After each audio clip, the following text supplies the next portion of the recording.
Coming up next on Money in Your Pocket, Kathy Sweedler from the University of Illinois Extension joins us to talk about the process of family budgeting. It all starts with creating a vision and setting measurable goals. She'll talk about methods of budgeting, from the tried and true envelope system to apps for your smartphone that will help you instantly track your money. She's got a lot of practical information to share, so don't go away.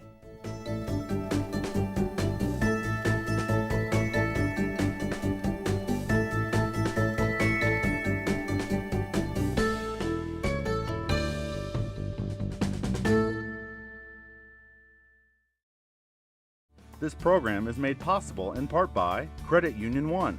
Proud to support Money in Your Pocket. Credit Union One offers savings and lending options. Additional information on membership available at creditunionone.org. Loans subject to approval. Accounts are insured up to $250,000.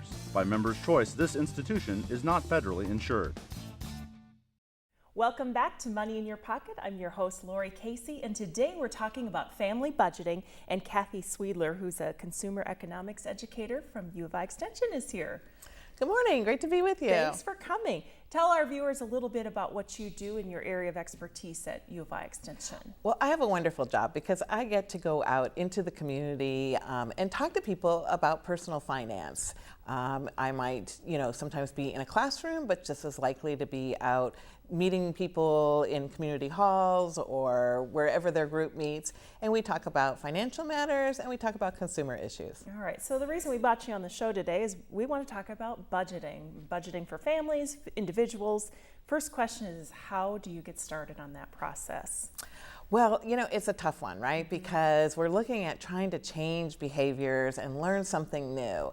And interesting enough, I think that it's really, really important we know why we're doing it and that we have a vision of what it is we want to do with our money. What goal are you working towards or dream that you need some money to help you get to? And so before we even start looking at dollars and cents, I really encourage people to take time out, find a quiet place, at least for 5 minutes, and sit down and dream big. In fact, in my workshops, I actually ask people to color their picture of where do they want to be in the future, whether it's 6 months from now or a year or 10 years down the road, and think, okay, if I have this dream, how am I going to get there? And that's where I start. And we had talked before we started taping about you really need a concrete goal. It can't just be, well, my life's a mess, I need to get my finances in order. That can be maybe a reason, but talk about setting a financial goal before you start the budget process. Right, so that's an excellent point. So once you have this dream and this picture in your mind of what you're trying to do, then I encourage people to think about, okay, so I want to travel the world. Well, let's try to be a little more specific about that. And in fact, we work with something called SMART goals, and that stands for, the S is for smart, measurable, agreed upon, realistic, and timed. And so what we're looking at there is, let's say you have a travel goal. Well, where do you want to go? And can you come up with an estimate of about how much it would cost? And what's the date that you're working towards that? That's the time part. And then, is there somebody else in your household that you need to come to some agreement about this goal if you're working together with your finances? And then we can figure out whether it's realistic, because once you have an amount, let's say it's $1,000, and you know the time period, maybe it's 10 months away. Well, now you're not thinking about, can I find $1,000, which is a lot of money. You might be able to say, 10 months, that'd be about $100 a month, which is about $25 a week. Now we're getting that number down to an amount that we can think about. Can I find $25 a week to put towards this goal, this dream? And now we have a SMART goal that we can decide if it's realistic or not. All right, so for a lot of people, I'd imagine their goal is to buy a home, and you've got to have that down payment money. What are some other common goals that you hear? I hear people talk about saving for education, whether for themselves or for their children. Travel actually comes up quite a bit. Starting their own business is another one. But it could also be things like saving up for winter clothing or a down payment on a car, paying down credit card debt.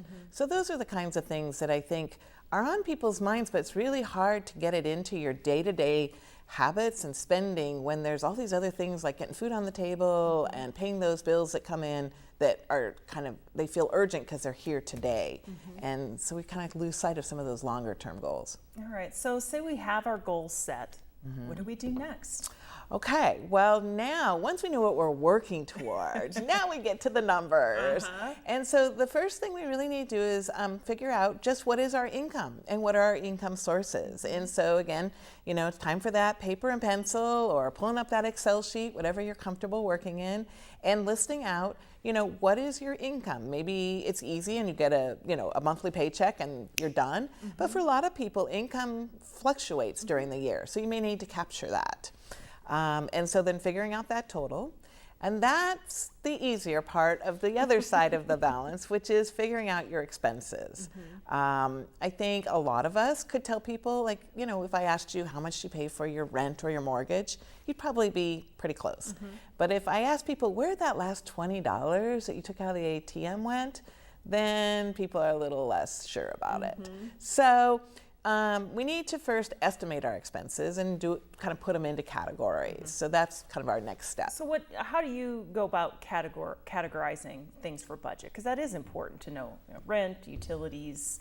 Yeah, so that one is tricky in the sense that we want to make sure we have enough categories that we capture things. So sometimes people say to me, well, I know I went to a large, you know, shopping store and that's where my money went. And I say, yeah, but did you buy just food there? Or did you buy school supplies? Did you pick up any clothing? You know, what all was in there? We need to kind of break that receipt out.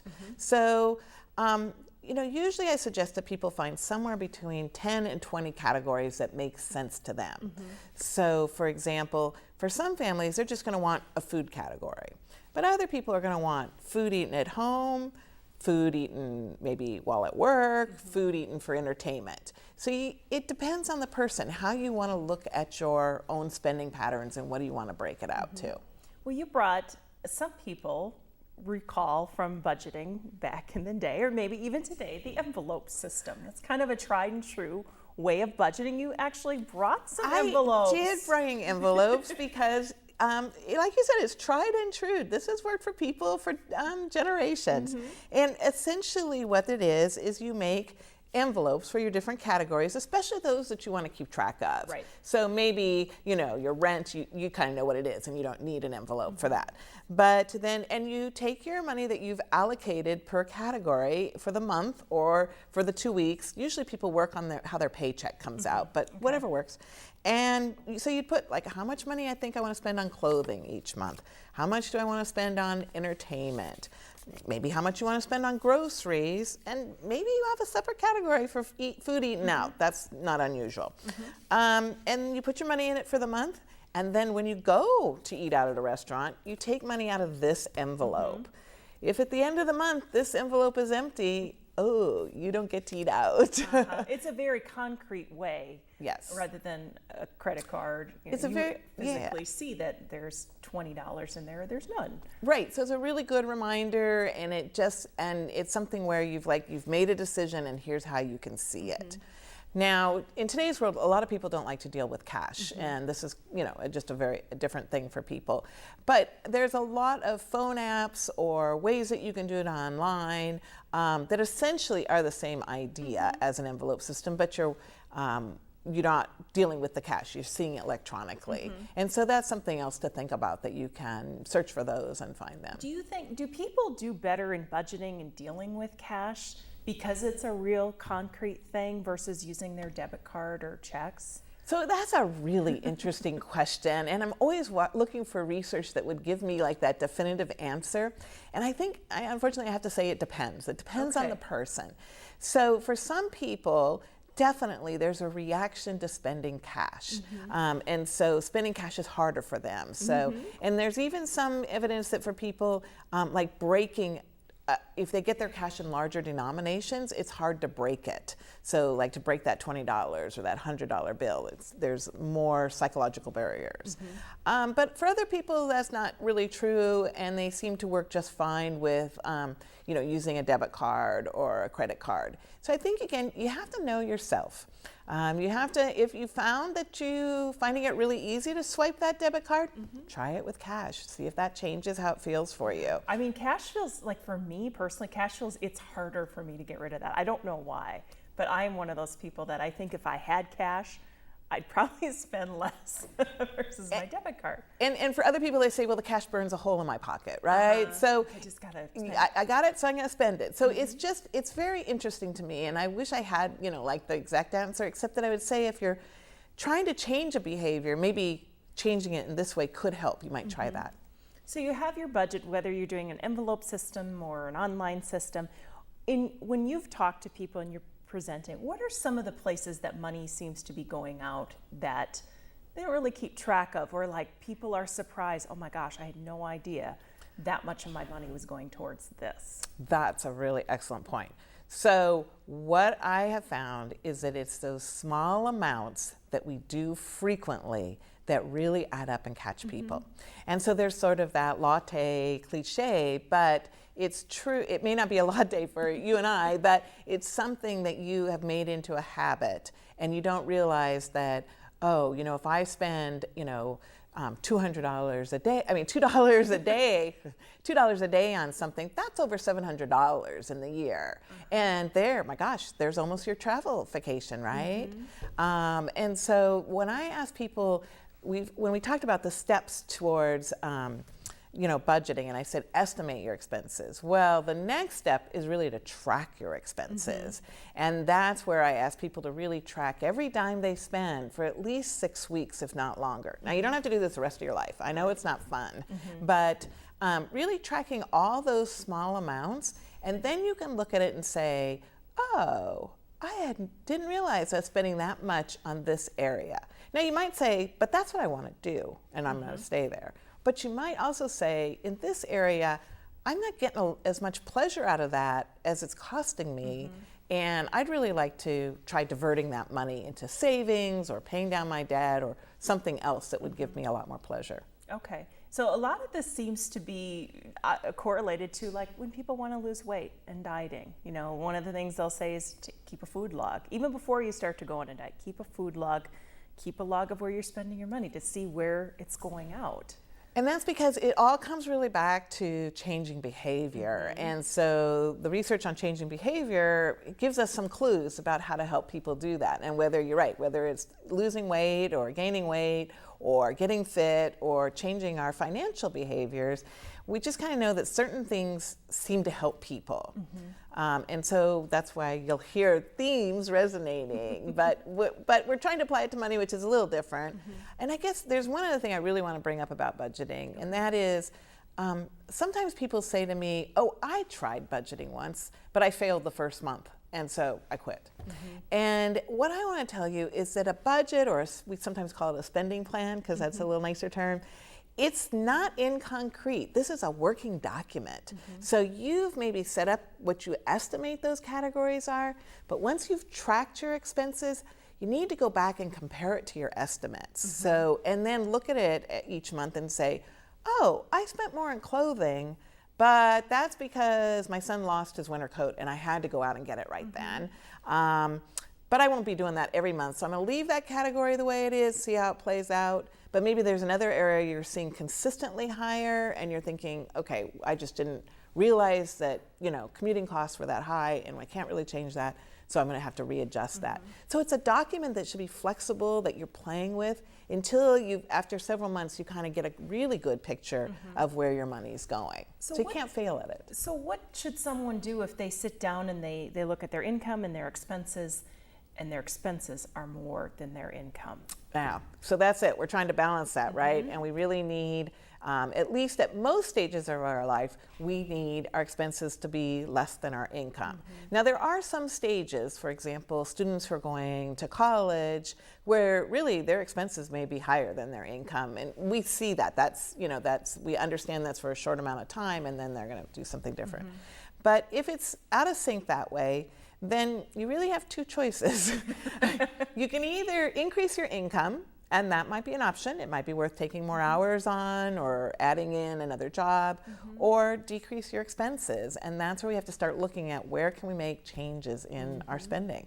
So what do you recommend? Say, so you can't work anymore, that's not a possibility. So cutting expenses. What are some easy ways, well, maybe not so easy, ways to cut expenses in our day-to-day life? Well, I think the first place we usually suggest people look is what we call kind of our flexible expenses. Those that aren't contracted, that they aren't a set amount each month. And so food is often one where people say that they feel like they could make changes, entertainment, because we don't have like a certain amount we have to spend on that each month. We can often find places, sometimes energy costs, those kinds of things. Fixed expenses like maybe our rent contract or our lease, our payment on a car loan. Okay, you can change those. You could move and get a lower rent, but you probably can't do that next month. The cost savings wouldn't be right. You'd have to plan out for that. So first look at those flexible expenses, see what you can do there. But sometimes there's stages in our life where we really have to look at those fixed costs too and say, I really can't afford what I'm doing here and I need to make a dramatic change. And that might be with those fixed costs. And you may have to plan it out, but you may have to do it. Let's talk a little bit about credit cards and credit card debt. What's your recommendation? You have to say you've got 3 credit cards and they're higher than what you want, but you got to pay those off. How do you go about tackling those so you're not just basically paying off the minimum and staying at the same amount of debt each month? Right. That minimum, I really call that the minimum payment trap. It is. Because really, if you're just paying that minimum, you're going to be paying on that for a really, really long time. So there's a strategy that we talk about called Power Pay. And there's a really excellent calculator online that's free to use through Utah State Extension called powerpay.org. Okay. And what you can do there is you can enter all the different debt you might have, including the interest rate you're paying, the annual percentage rate. That matters. We want to get those high ones paid off. And then let's say you have 3 different credit cards and you've said, okay, every month, I'm paying $100 towards my debt. Okay, fine. So you're doing that. When you and then you stop charging too. That's the other thing.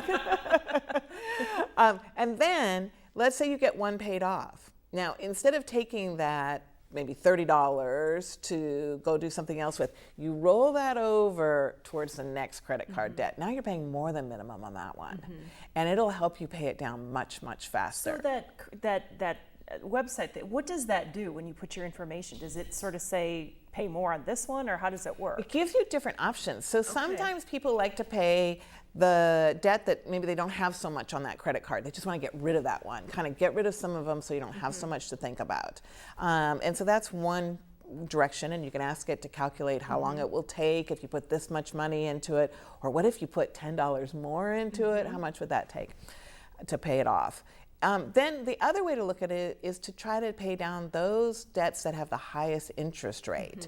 And sometimes that can make a really big difference. And so you can play with the calculator and just really quickly see, oh, if I did the highest interest rate for this is how much faster it would be and how much more money it would save me. I was going to ask, if you say you have 3 credit cards, one's sort of here, one's here, one's here, do you suggest paying off the highest rate one first regardless of the amount? Is that the better route to go? It depends. It depends. It's Kathy's magic word. That's why I like the calculator. You can see the difference in your own situation. I mean, the economic opportunity cost is such that you would most likely want to pay off the highest interest rate first, and especially if they're very different. Like if you have a high credit card interest rate and a lower student loan rate, for example. But when you run the calculator, sometimes it doesn't make all that much difference in terms of time or dollars saved, just depending on the situation. And the motivation, the psychological advantage of getting rid of some of those can be so great that it keeps people going. So again, It kind of depends on what works best in your brain and what the difference is in your situation. So how do you get, if you and your spouse or significant other are doing this budget and one of you is on board and the other one is not a budgeter, how do you deal with that? You probably get that one a lot. That's an excellent question. So there's different strategies, and I think this is where it's really hard because a lot of us grew up not talking about money. It's really a taboo subject in many, many families, and I know many people who say, well, if we talk about it, we fight, so we don't talk about it.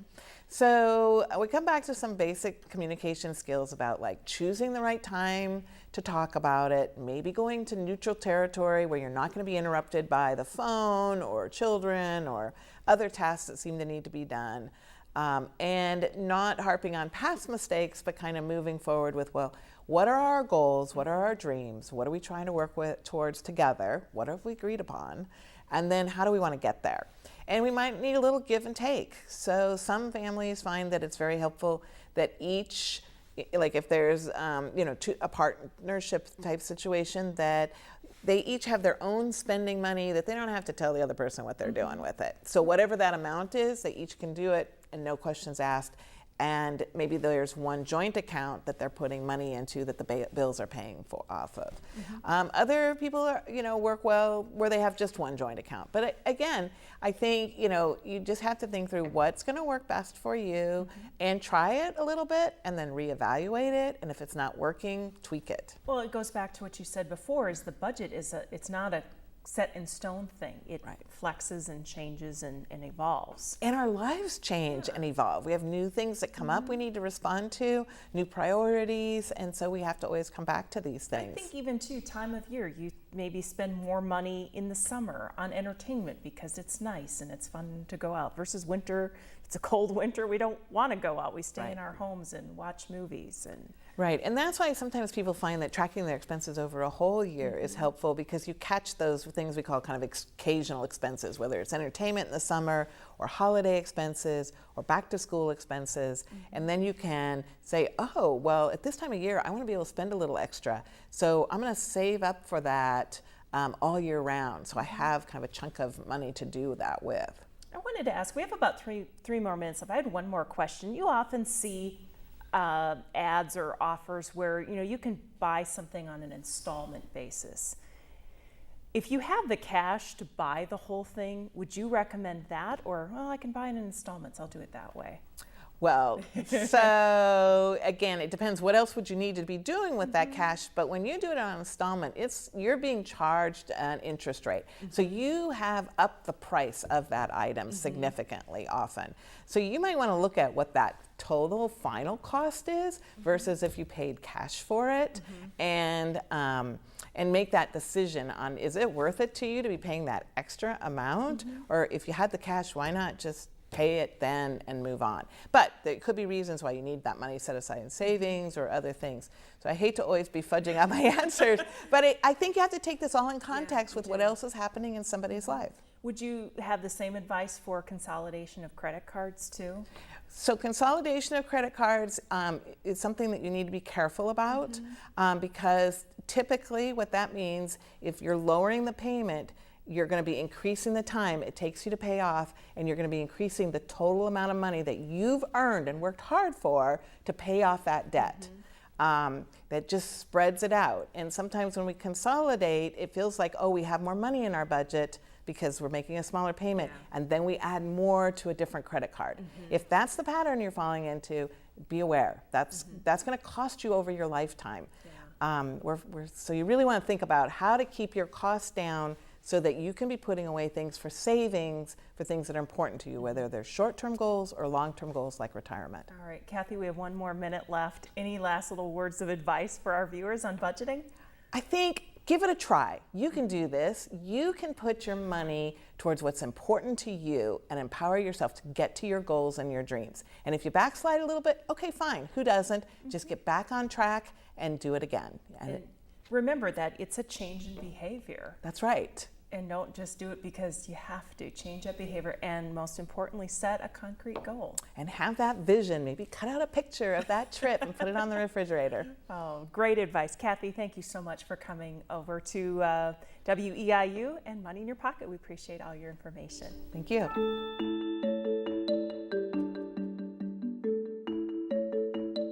Here's the bottom line for budgeting. First, Kathy says start the process by visualizing your goal and making it specific. Then track your expenses for at least 6 weeks to see where your money is going. And remember that a budget is not a set in stone document. It should be looked at as something subject to change as your life, time of year, and needs change. And finally, if you have credit card debt, Kathy mentioned powerpay.org as a free calculator tool that can help you determine the best plan of action for paying down that debt. That's all the time we have for this week. Thanks for joining us, and remember that you can always watch our programs online at youtube.com/WEIU-TV.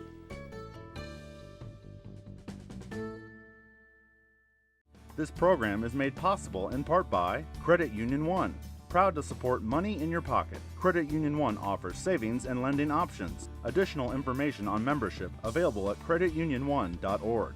Loans subject to approval. Accounts are insured up to $250,000. By Members' Choice, this institution is not federally insured.